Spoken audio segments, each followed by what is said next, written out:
Hey, this is Linz, and you are watching Support the Scene.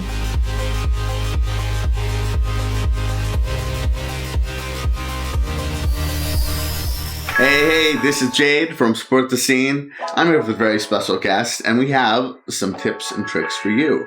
Why don't you introduce yourself? Hey everybody, my name's Braeden Pockets Rangno. I'm a producer and engineer in Vancouver.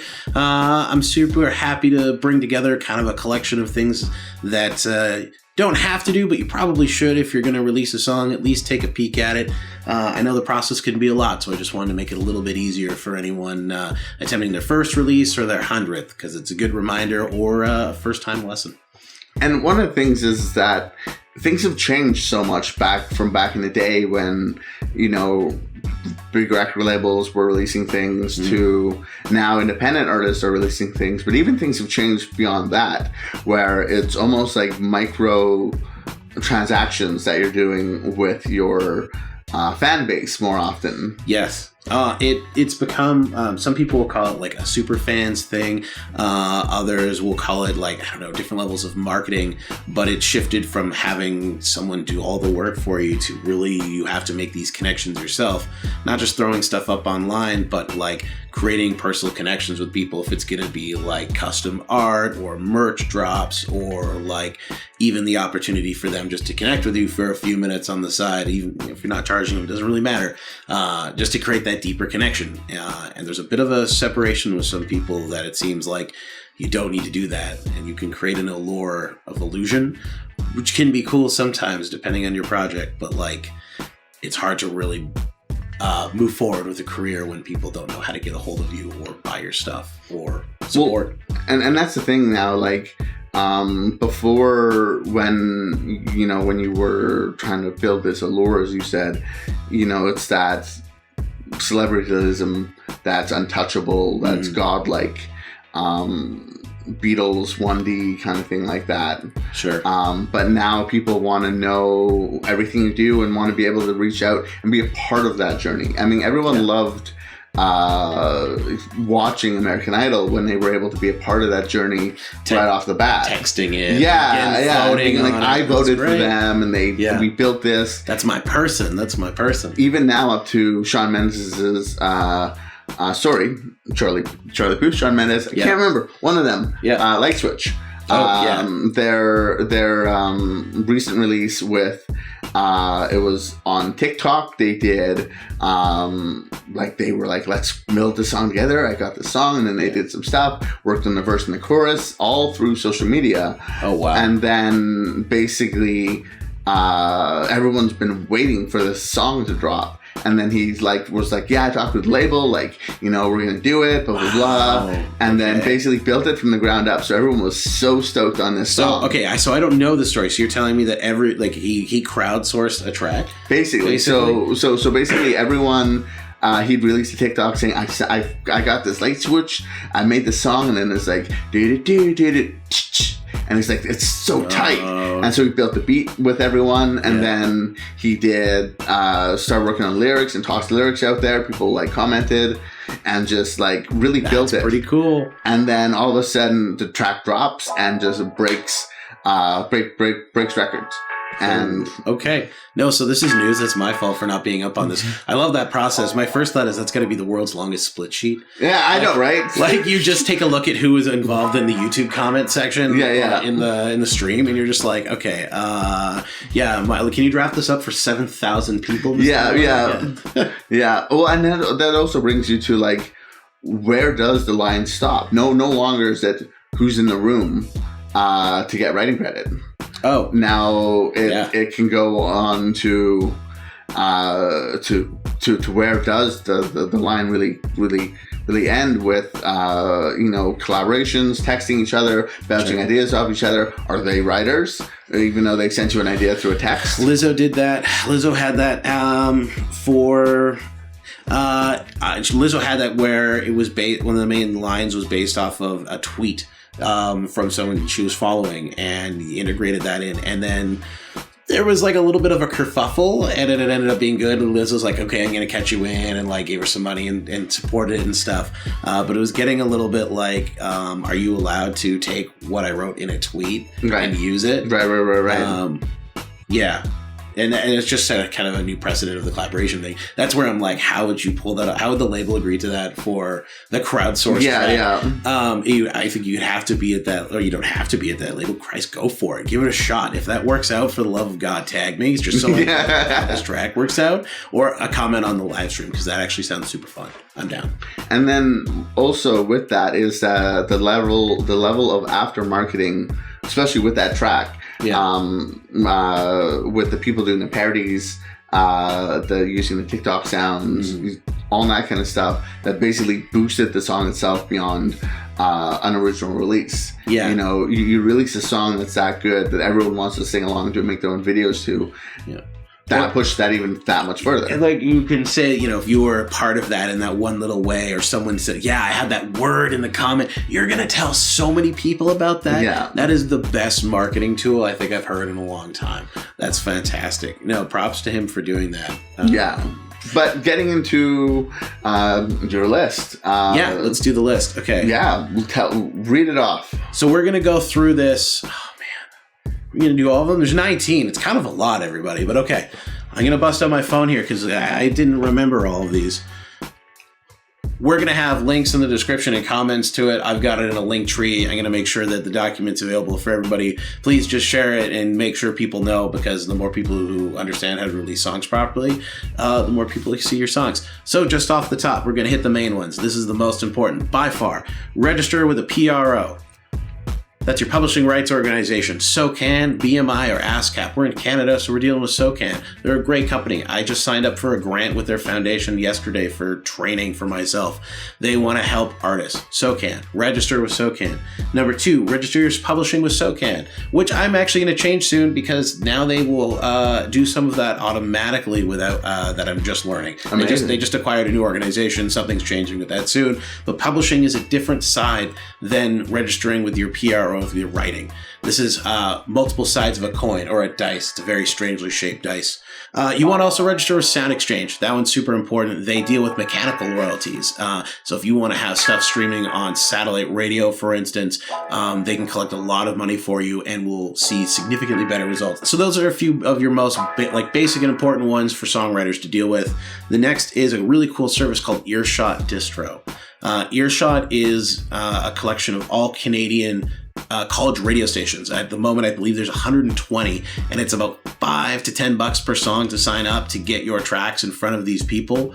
Even if you didn't go to college radio is fantastic. If you're not supporting local college radio out here, I suggest you tune in every once in a while, because you're going to hear music that you don't really get anywhere else. CITR, especially, shout out. Like, fantastic people running cool shows. Earshot, very cool for Canadians. Pick your distributor. This is your main company that's going to put your songs in places. So how do I get it on TikTok, YouTube, Spotify, Tidal? It doesn't matter. Your distro will do that, your distributor. Big fan of one. It's DistroKid, TuneCore, CD Baby. They're all very similar, but check out which one might suit you better.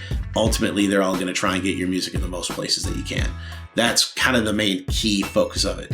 You're going to want to look at this one more specifically in the comments, but you want to, one of the best parts of getting yourself together for release is organizing everything in one service. Dropbox. You want to use Dropbox. You want to use another company called Box.com, WeTransfer, Google Drive, something to get all of your files in one pack. All of your instrumentals, any of your pictures, headshots, bios. So if any member of the band needs to send something to somebody, they can access it. I have a big list of stuff you're going to want to keep involved in that file. Check that out on the link below, or to the side or above. Besides all of your usual lists, places you're going to find your music, you know, if you're talking about your Instagram, if you're talking about your links to your YouTube, Spotify playlists you enjoy, or other websites that you know do music reviews. They can be super valuable for pumping your music out to different people. A lot of them try and make themselves accessible. Some of them will charge for that. I would suggest you be wary of any services that are going to do that. But putting your music in front of people that also listen to that kind of music and talk about it, just another step to try and move yourself forward. We're trying to do a bunch of things. Maybe one of them is going to be the best for you. But for your first release, your 100th, it's always good to know which way you can possibly go. Blogs, Spotify playlist. It's going to take a bit of research to find people that are talking about your stuff, but try and get in front of them. If you don't have visuals yet, get them together. Everyone loves to enjoy media in more than one way. Music can transcend just the music. Create a picture to go along with your art that you've created. Might not be yourself. Hit someone up on Fiverr or a local artist. Try and do a collaboration if you don't have much money. I don't know what to offer you in that regard, but find someone that is making visual art that can match up with yours. Even if it's just stock photos, something that speaks to you in your music, properly help translate or bridge the gap towards the message you're saying or just kind of the style and vibe you're approaching. Besides the usual Spotify, Tidal, Google, all the places I mentioned before, don't forget about Bandcamp. Never sleep on Bandcamp. They are one of the coolest companies that are actively trying to put money in artists' pocket. They allow you to sell your merch through there. They put lyrics and links, free downloads or paid donations. They kind of do it all in one, and they're safe. No one needs to sign up to Bandcamp to use Bandcamp. Personally, they're one of my favorite groups, and if you're forgetting to put your stuff out there, you have to do it yourself. The other companies won't do it for you. Your distro won't. That is one of the best ways to interact with your fan base and to see who's supporting you properly. Additionally, they do a cool thing called, I think they're still doing it, Bandcamp Fridays. I just got the email. It's coming back where they'll give all of the money on that Friday that people might spend or donate to you, because they do take a percentage usually. This time it's looking at all of you, and you can set up a release or release of your music or art or something to coincide with Bandcamp Fridays to further push that for your people so you're not just asking all the time. If you don't have a website yet, that's okay, but you want to tailor your social media or anywhere that you're present on for your new release. Remember those visuals? Put them up on your story and your reels. Make them your new headline. Take bits of art or screenshots from your video that might be coming out and start teasing them, but basically start aligning your pages with the new style you might be going with. Might be extension of stuff that you've done before, might be a brand new thing, but slowly start introducing your new vibe or your new approach, new art, whatever you want to call it, to your people through all of your social medias. Just update them. Just update them. Don't be lazy. Build a mailing list. Now that sound a little bit funny to you, especially if you're like, when's the last time that I sign up for a mailing list? You're not the people that are looking at your music. You're the creator. That's how some people love to access you. And if you might not do it now, but if this is your third or fourth album and you have fans that like to be engaged, they will sign up for this and you'll have an avenue to get new releases to them, ask them to support you in different ways. It's just another way to communicate. We all know social media will change how people see your stuff and your releases. So if you can coincide this with an Instagram or a Facebook post, TikTok or YouTube, whatever the heck you're doing, if you can email it, you have another larger group of people that you're going to be accessing. Even if it's only 50 to 100, those are people that cared enough to give them to write down your email. And remember, when was the last time you cared that much? Number 12 is, again, I kind of already mentioned it. It's building an asset folder. Just pick a company. Dropbox, Box, some sort of storage thing. What did I say? WeTransfer for some reason. Anything like that that gets all your stuff together. Google Drive, I don't care. Put all your shit together. Tailor a one sheet to your release. A one sheet is pretty simple. It's going to have info about your band, how to contact you, where your music might be. It's going to have emails and phone numbers to get a hold of you. It's going to have, at best, some really nice photos or graphics of your band. It doesn't have to be just some headshots, Make them look creative. This is something you can send to a promoter or a reviewer, a blog, a playlister as well, and it concisely gives all your stuff in one package. Keeps it all together in just a simple PDF that you can hand off to anybody alongside your music. It keeps communication super easy and shows your artistic side. This is a chance to try and get some info across, also to show off some of your cool aesthetic, because you probably have some. Create a sounds like list. Now this might be a little bit hard because we know we're all, make unique music, but you're going to be influenced by somebody at some point. You want to get a list of other bands in a mid-level or around yours that sound like you, that you can approach for doing shows or tours. Strive for bigger projects. You never know who might take you on, especially if you are the kind of music that works super well for opening for them. Take a chance at it, but if you can create a list of people that sort of sound like you, or at least in your scene or genre that you're going for, you immediately have a list of people you can try and reach out to for shows, or hey, maybe even to listen to your music, especially if you say, oh, we loved your last record, we modeled it after you. Maybe don't do that, though. Do your own thing. Write a press release. It sounds a bit funny because it's sort of hard to talk about yourself, but if you've gotten this far, you're going to get a little used to it.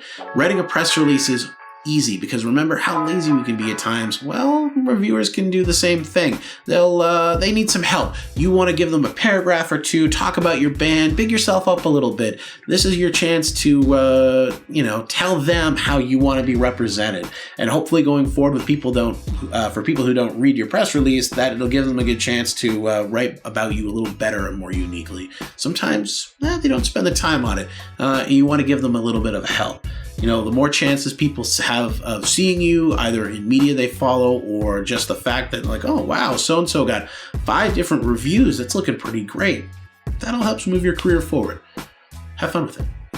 And it's always a great thing with the press release for media like myself. Makes bands really appear professional and puts everything together in a nice thing where I can read. Don't have to spend too long on it. Because I get 30 to 40 press releases a day. That's huge. I need yours to stand out, but also be easily digestible. I don't want to have to read a paragraph on how you formed as a band, because I don't care. I love your specific side of it, because I don't deal with them as much as you do. The two sides of the same coin. If your one sheet is internal facing for people booking shows and doing releases and stuff like that, this is your outward facing. This is your ones where it's going that people are going to read first, and how the average listener or viewer is going to be impacted by you. So they're very similar. They're going to have similar information, art, photos, and everything. But keep them concise, keep them digestible, because make it easy on us. Come on. This one's a little bit more specific, but it's very similar to another one that we touched on earlier. Sign up to SubmitHub. SubmitHub and similar services are review companies that are usually pay for reviews, but you want to use them very particularly. A little bit of a strange one that people sometimes hear about, but gets a little bit of a bad rep, is SubmitHub. SubmitHub and similar companies are for-pay review and playlist companies, but we can't underestimate the value that they can bring. This is a chance to spread a really large amount of connections in a very short amount of time. SubmitHub people usually have, when you pay a certain amount, which is usually fairly low, have to listen to your music and give you feedback on it. Now, take that feedback with a grain of salt, because they are not the judgment of music. They are some people that run a blog or playlist or something that need to keep a very specific sound together. Don't worry about what they're saying about your stuff, because they're going to have completely different opinions on things. Focus on the yeses. Out of 100, on average, for SubmitHub, 10 to 15 is high out of 100. I have some pop projects that are phenomenal. I'm going to do a quick shout out to Austin Hall at Make Pop Music, because he's freaking fantastic at what he does. Even his stuff, which is tailored, will get 25 to 30, and that's crazy. But he's netting hundreds of thousands of plays, and I've seen local projects do well off of 5 to 10, because it's more about the people listening to the playlist and the quality than the amount that you're on necessarily. So don't be discouraged by it, and it is worth the investment in your marketing. If you have a marketing fund and you can pay to SubmitHub, try it to 100 people and see. And don't be too discouraged, and don't dig in too much what you get for reviews. Focus on where your music lands and find those similar people. This one's the most obvious, but depending where you are and depending on how COVID is, might not make sense. Plan a show. Go play live. If you're just a solo artist with an acoustic, find a wonderful coffee shop with some supportive people. Find an audience that's going to work for you. If you haven't played a show yet and you're releasing music, try and do something live with some people. If anything, you can treat it as a really nice way to see how people react to your stuff naturally. You can make a big release out of it, but go out and play live. You don't have to. Steely Dan didn't for freaking years, but this isn't the 70s. Thank God. This isn't the 70s, and we need to actually go out there and play. Play a show, find a promoter, find someone that loves your music. If you've done some research now on all these other things, you should have someone you can reach out to and with your one sheet or your press release and say, hey, I'm pretty cool. I play this kind of music. What do you think? Other than that, that should be pretty much all the things I can tell you for now. There's always going to be more stuff. Everyone's going to learn at their own pace. Don't worry about it. But just try and knock things off as much as you can, because each little step is going to make you a more professional musician and is going to give more people the opportunity to hear you. We just got to do a little bit more work now. One of the things I'll also add is that you don't have to do everything yourself. If you're not great at writing your own press release, there's people that do it for you. Absolutely. If you're not great at taking your own photos with your selfie camera, there's people that do it for you. Hand up right here. There's other ways on making sure that you're professional, that you're branded right, and that you put your best foot forward. And that's half the battle. If I see a band that's really trying really hard, I will 100% give them a listen, check them out, rather than someone who sends me a dirty selfie and a one-sentence bio. I will put you under the rug and never touch you again. So thank you for joining and giving us all your thoughts and your tips. Yeah, this is I by no means am I an expert. This is just a whole bunch of things I got together to try and help my artists and other people in the music industry go a little bit further. And I just need to underline one more time, hire a professional. If you don't want to do this stuff and you have the budget, please hire someone that can make you look better. There's people in town, there's people around that will work with you, depending on what scale you are, to make you look even better than you think you are. We need those people in our lives. So by all means, do it yourself if you need to, but it's always going to be worth it to find a professional that does it a little bit better than you. And there's grants for that. Even if it's not in your budget, there's grants you can apply to then put forward towards your marketing. Yeah, find grants. Like I said in the beginning of the video, hopefully we won't cut it out, is that I applied for a grant in 45 minutes from SOCAN yesterday, and that was for so I can meet a few specialists in my field to further my business and my knowledge. They're happy to pay for it. It doesn't have to be the monumental factor grants and stuff. It can be a lot, but there are places and people in Canada especially that want to give you money for your music and your career. They are dying to give you money. You just got to tell them why. Perfect. Well, thanks for joining. Please check out the rest of the videos on our channel. Hit that subscribe button, click that bell to be notified when we upload even more videos, and be sure to keep supporting the scene. We'll see you later. Bye. See ya. Thanks for watching. This is Support the Scene. Make sure to subscribe, hit the bell, follow, and share.